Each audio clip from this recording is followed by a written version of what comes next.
Okay, today I just want to show you something pretty cool I've had for couple years now. Completely forgot I had. I have these two 64 development cartridges. Oh, if you're wondering, this is just a regular 64 DD. I just thought it looked cool with it in there. But anyway, right here we have just your normal 64 development cartridge. You see, well, I mean, you don't see these, but this is what they typically look like. As you can see, it says 256 megabits plus, I'm assuming 256 kilobits of RAM or something. On the back, it says 007 version 2.1. This has the James Bond game, not GoldenEye, the other one, Live Another... Shoot, I can't think what it's called. Live Another Day, Die Another Day. Forgot what that one's called. I don't know if there's any differences.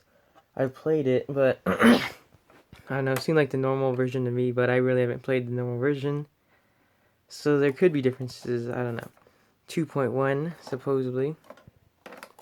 Now this, I'll show that cart taken apart just to show you what the inside looks like in a minute. But this is a little, I say, more interesting of a cart.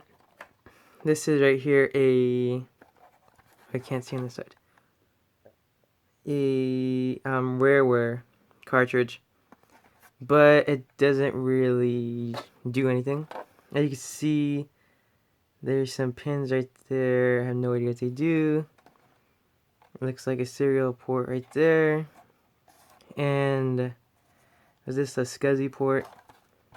And here's a same exact port. You could like literally plug in a 64 cartridge in here. But I believe this is probably for some other dev kit stuff, which I do not have. Because I just have this cartridge right here, which I will also show taken apart in a minute.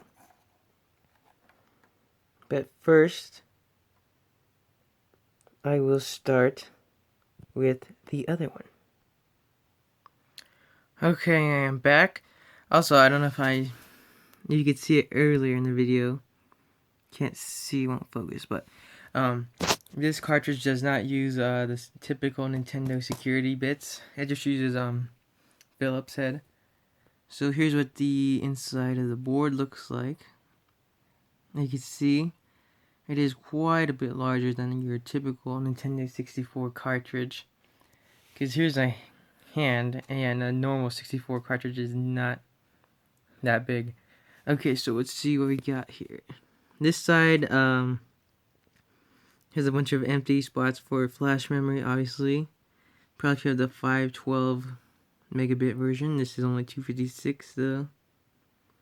Let's see, let's turn this around to look at these chips.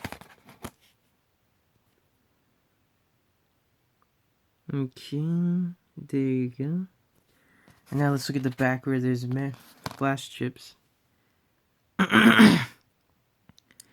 As you can see, they appear to be made by Sharp. This side doesn't have too much going on, and yeah, that's this flash cartridge. I will now take apart the other one and show you that one. Okay, I am back. So, as you can clearly see, I just want to show this side first. There's not much going on this side of the board.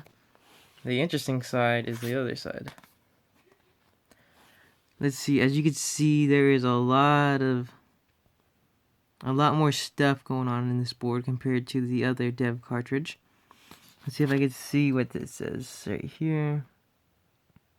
Let's see if it'll focus. I can't even read it, it's dark. Just say SEC Korea 825. These look like chips, RAM chips, I suppose. Interesting, here is an Intel chip. There's the RareWare logo. G-Logic. Here's a Motorolla chip. They look like, I believe there was a chip, yeah, by these guys on the other cartridge, but yeah. As you can see, there is quite a bit of stuff going on in this board. But unfortunately, this one doesn't contain anything.